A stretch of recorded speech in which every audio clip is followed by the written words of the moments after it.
সারা পৃথিবীকে দেখার জন্য।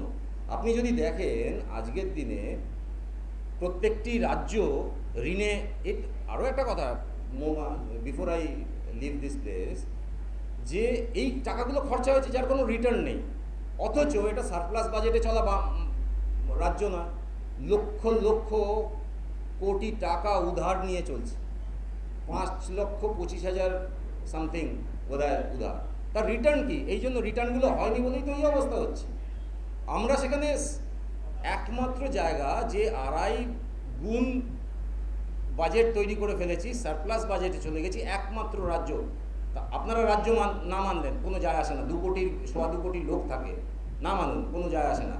কিন্তু যদি বলা হয় যে national capital territory of Delhi, যেটা ঘাটতিতে ছিল শিলা দীক্ষিতের সময়, সেটা এখন সারপ্লাস, এবছরও 7,500 কোটি টাকা সারপ্লাস রয়েছে।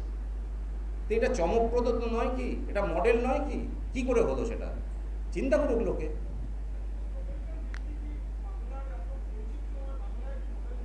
না, কসমোপলিটন দিল্লির সাথে সাথে প্রচুর গ্রামও আছে, শিলা দীক্ষিত অস্বীকার করেছিলেন। কম হোক বেশি হোক, তাদেরও শিলাবৃষ্টিতে ফসল নষ্ট হয়, তাদেরও দৈনন্দিন জীবনযাপনের জন্য অনেক কষ্ট করতে হয়। ইন্ডাস্ট্রি সমস্ত বন্ধ হয়ে গেছে। চিন্তা করুন, আমাদের হাতে সার্ভিস সেক্টর নেই যে আমরা এমপ্লয় করব, লোককে কাজে লাগাবো। তা সত্ত্বেও আমাদের চ্যালেঞ্জ আমরা অ্যাকসেপ্ট করছি এবং এটাকে বাড়িয়ে নিয়ে যাচ্ছি। সেখানে বলছেন পূর্ণ রাজ্যের কথা বলছেন, তো 5 বছর পরে দেখবেন ওই পাঞ্জাবও সেই জায়গায় চলে এসেছে। অলরেডি 30% জাম্প হয়েছে রেভিনিউ কালেকশানে মাত্র 20 দিনে। মাত্র 20 দিনে 30% রেভিনিউ জাম্প হয়েছে। হতে বাধ্য। চুরি বন্ধ করে দিলেই রেভিনিউ জাম্প হবে, কেন হবে?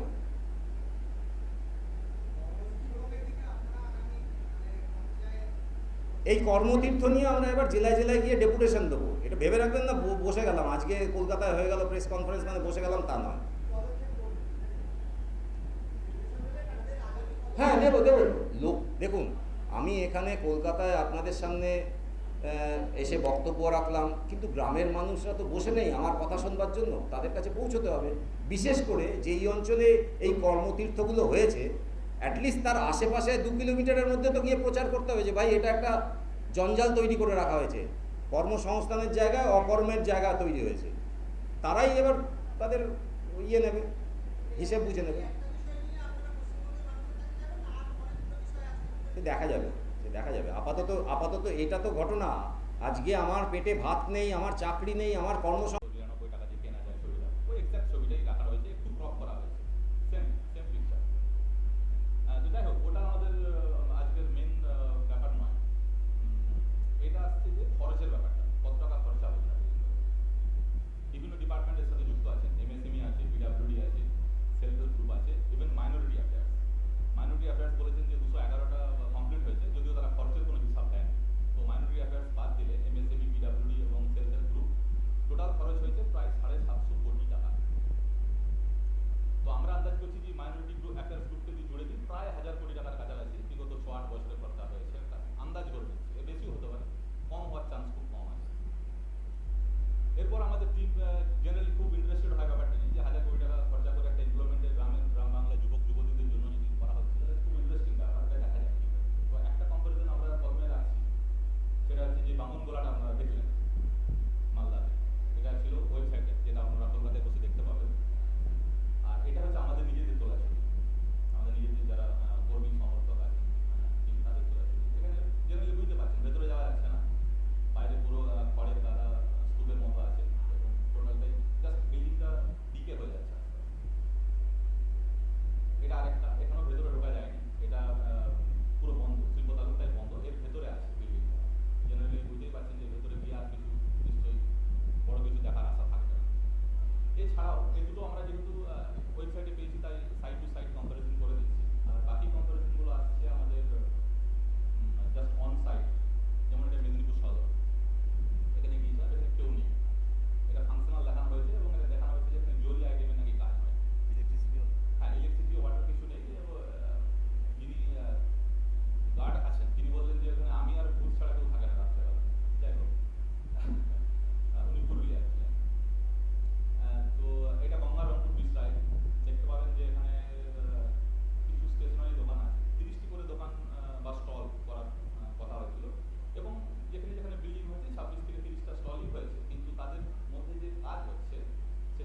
Operational allotted in working condition যেটা সরকার ক্লেম করছে সেটা যে কতটা ভুয়ো সেটাই আপনাদেরকে দেখালাম। চারটে, এই তো চারটে ডিপার্টমেন্ট প্রত্যেকে।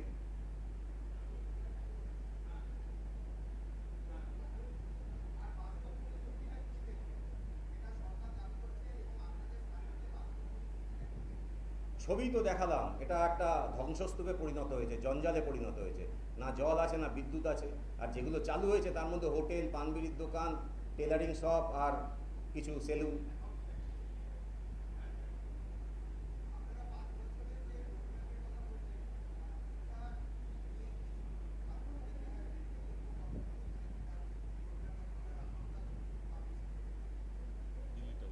দিল্লির কথা বলছেন? দেখুন, দিল্লিতে আমরা ঠিক করেছি যে 2047 সালের মধ্যে দিল্লিকে হয় সিঙ্গাপুরের অ্যাট পার অথবা তার চাইতে ভালো জায়গায় পৌঁছে দেওয়া। তার একটা কম্পোনেন্ট যদি ধরা হয়, দেখা যাচ্ছে যে অলমোস্ট 65% অ্যাডাল্ট পপুলেশন সিঙ্গাপুরে কাজ করে খায়, অর্থাৎ তারা কর্মজীবী, 65% লোক। ওয়ারাজ দিল্লিতে তার পার্সেন্টেজ হতে 33%, অলমোস্ট আধা, অর্ধেক। তো সেখানে পৌঁছতে গেলে হাওয়াবাজি, বুকনিবাজি বা জুমলাবাজি না করে একটা বাস্তবসম্মত রোডম্যাপ তৈরি করতে হবে। তো বিভিন্ন ডিপার্টমেন্টের সাথে বসে তাদেরকে সাথে নিয়ে আমরা দেখতে পাচ্ছি যে আগামী 5 বছরে যদি 20 লক্ষ কর্মসংস্থান তৈরি করা যায় তাহলে 33 থেকে এটা 45 লাখে গিয়ে 45% গিয়ে পৌঁছবে। তো আপনারা সবাই জানেন ওখানে ইন্ডাস্ট্রি হতে দেয় না দিল্লিতে।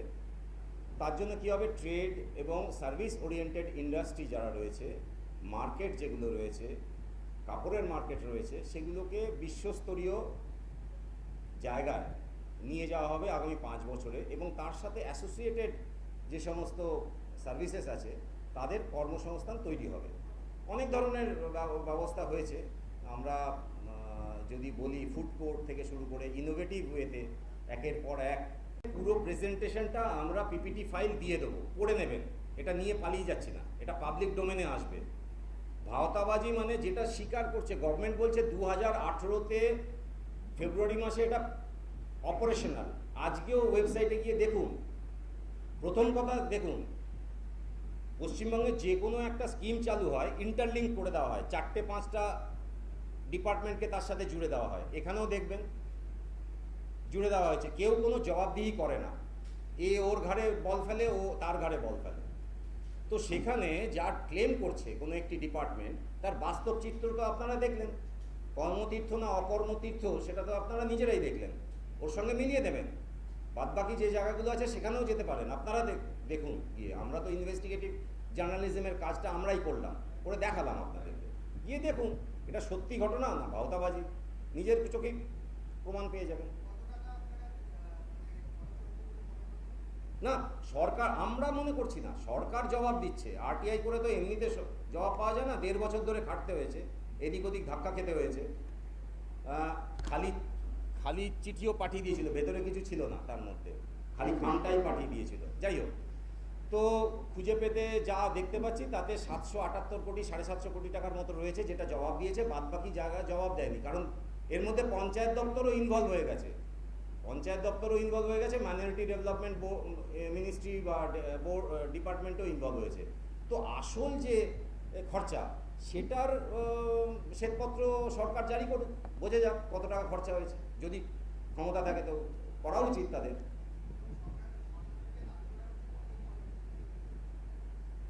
হ্যাঁ, 56টা তো ওয়েবসাইট বলছে, 56। তার মধ্যে আমরা নতুনগুলো নিইনি, পুরনো 2018-র যে operational allotted in working condition যেটা সরকার ক্লেম করছে সেটা যে কতটা ভুয়ো সেটাই আপনাদেরকে দেখালাম। চারটে, এই তো চারটে ডিপার্টমেন্ট প্রত্যেকে।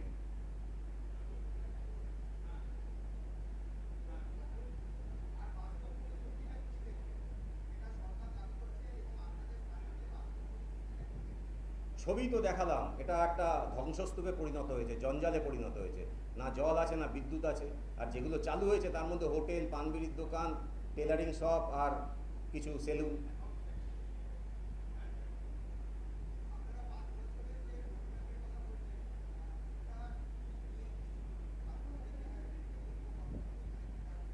মানে বসে গেলাম তা নয়।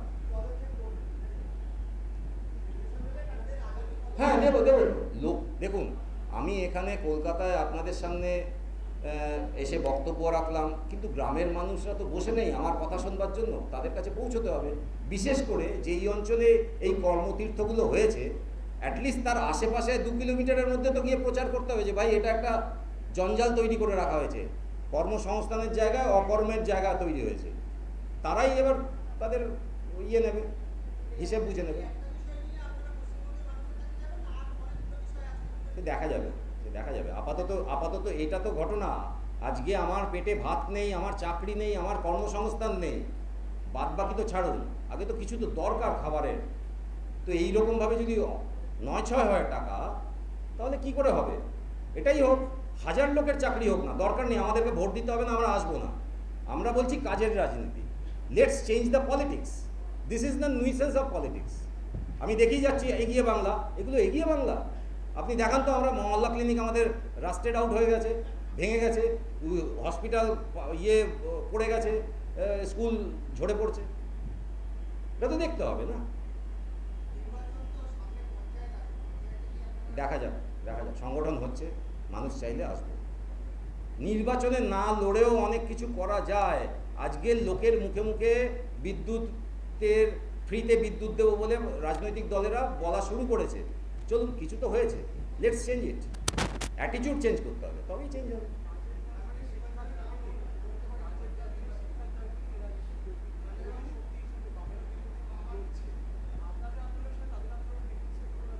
জানি না কে আন্দোলন করছে, আমি জানি না। বামেরা কি কর্মতীর্থ নিয়ে আন্দোলন করেছে? করেছে কি? আমি তো জানি না। আপনি জানেন কি? তাহলে তারাও করুন।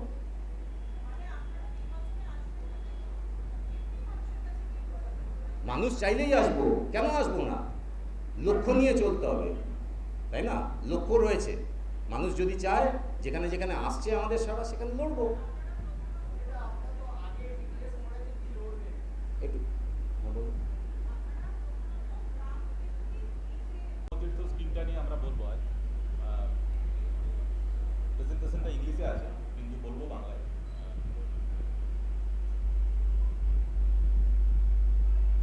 মিটিংটা দেখতেই পাচ্ছেন যে Aam Aadmi Party presentation on government of West Bengal scheme Karmatirtha নিয়ে খুব কথা হয়েছে আগে, কর্মসংস্থান তৈরির জন্য, এবং অনেক টাকা খরচা হয়েছে।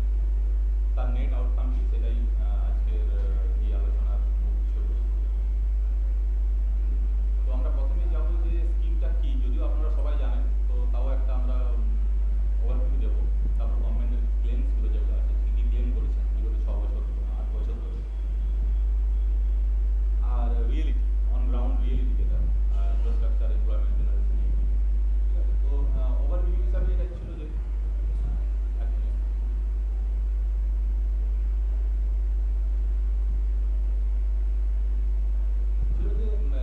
বিভিন্ন গ্রামের যে সমস্ত এন্টারপ্রেনার্স আছে বা যারা আর্টিসান, হ্যান্ডিক্রাফটে কাজ করেন, তাদের কর্মসংস্থান দেওয়ার লক্ষ্যে একটা ভালো একটা স্কিম লঞ্চ করা হয়েছিল, যে তাদের জন্য এটা করা হয়।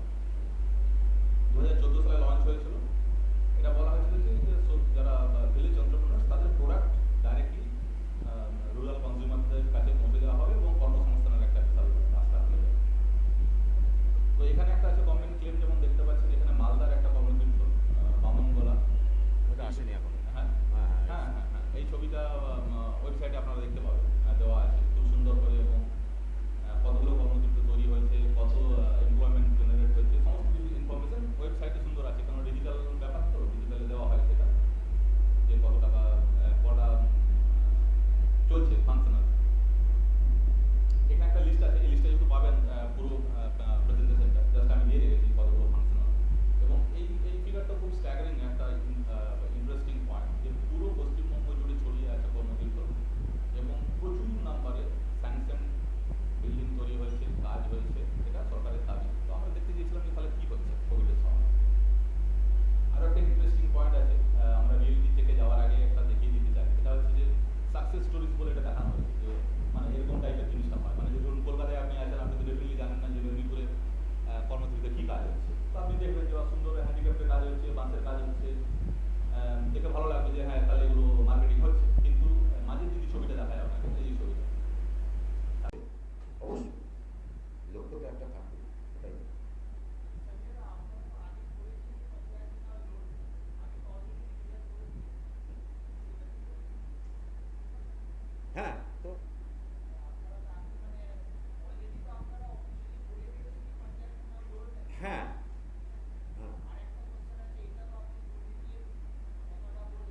অকর্মণ্যতা, দুর্নীতি তো কি হয়েছে আমি তো জানি না, কে কত পয়সা খেয়েছে, কে ঠেকা পেয়েছে, কারা চাকরি পেয়েছে আমি জানি না, কিন্তু এটা অকর্মণ্যতা, পয়সার নয় ছয়।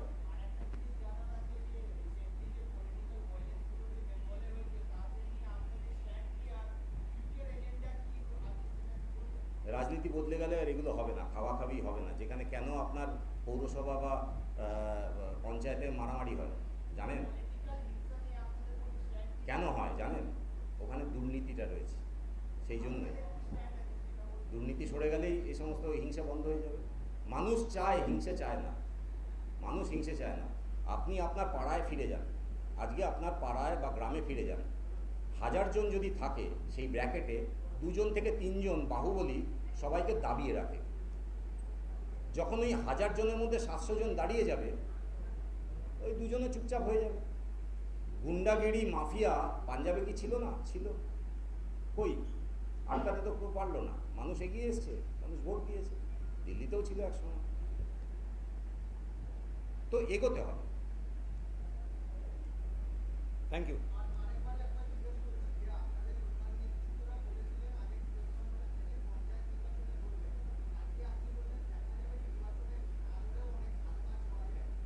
অনেক কিছু বলছেন, আমার কথা হচ্ছে আমাদের লক্ষ্য, ম্যাডামকেও বললাম পঞ্চায়েতে লড়বে, এটা ঘোষণা করা হয়েছে, তো সেখানেই লড়বে যেখানে আমাদের সংগঠন হবে। ঠিক তো একই কথা বারবার তো বলে লাভ নেই। এটা কাজ হচ্ছে, যেটা আমরা যেটা বলছি সেটাকে লক্ষ্য করুন যে কিভাবে আমরা এগোতে চাই। হ্যাঁ, হিংসার রাজনীতি নতুন তো কিছু নয়, 50 বছর ধরে আমি দেখছি। অনেকের চাইতে আমার সাদা চুল হয়ে গেছে দেখছি। একই জিনিস, ওই গুন্ডা বাহিনী আগে বামপন্থে ফ্রন্টে ছিল, এখন ডান ফ্রন্টে এসে গেছে। পরশুদিন পশ্চিম ফ্রন্টে যাবে, তারপরের দিন দক্ষিণ ফ্রন্টে যাবে। Accommodation of them in political process is the root cause. আমরা সেগুলো করি না। আমরা ক্রিমিনালদেরকে আমাদের পার্টিতে আসে না, রাস্তা মানে স্থানই দিই না। এটাই ঘটনা। ওই যে বললাম, রাজনীতিটা বদলে গেলেই এগুলো হিংসাও চলে যাবে।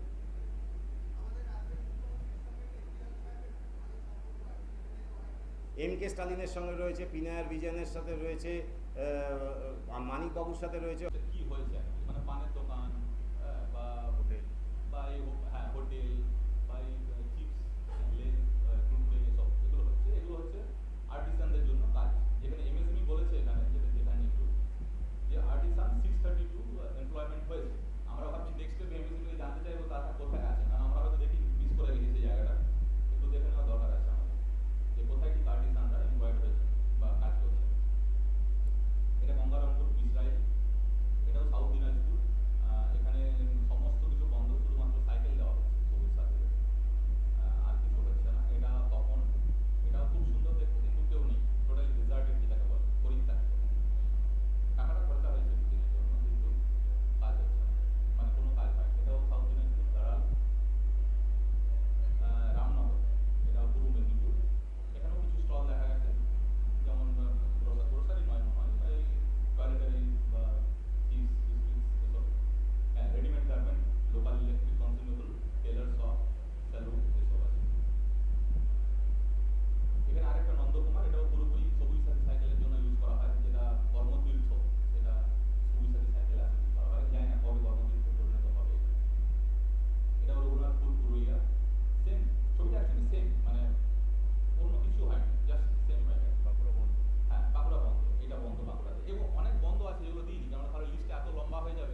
কথা হচ্ছে আমাদের লক্ষ্য, ম্যাডামকেও বললাম পঞ্চায়েতে লড়বে, এটা ঘোষণা করা হয়েছে, তো সেখানেই লড়বে যেখানে আমাদের সংগঠন হবে, ঠিক?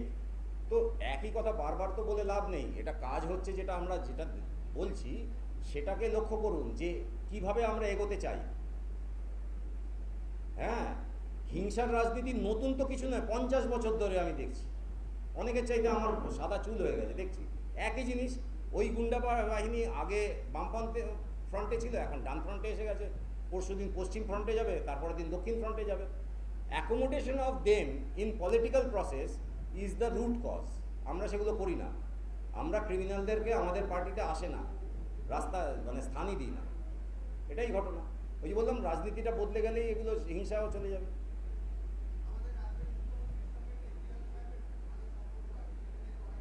এম.কে. স্টালিনের সঙ্গে রয়েছে, পিনায়ার বিজয়নের সাথে রয়েছে, মানিকবাবুর সাথে রয়েছে, অখিলেশ বাবুর সাথে রয়েছে, অখিলেশ যাদবের সাথে রয়েছে। সবার সাথে ভালো সম্পর্ক রাখুন।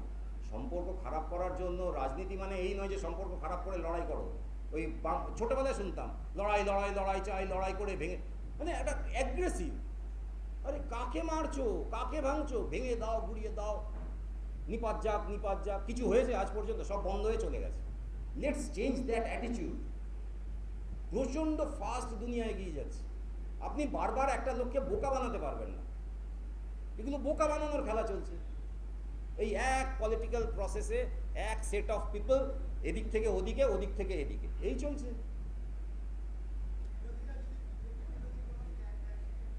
এইটা নিয়ে কথা বলুন, এটা নিয়ে কথা বলুন। আমরা এই ইস্যুতে কথা বলতে চাই।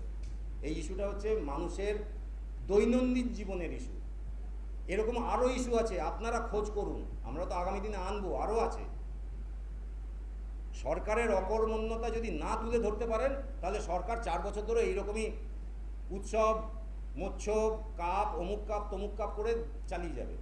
আর মানুষ, পশ্চিমবঙ্গের মানুষ পুনা, ব্যাঙ্গালোর, দিল্লি দৌড়বে 2-4টে রোজগারের জন্য। Thank you very much.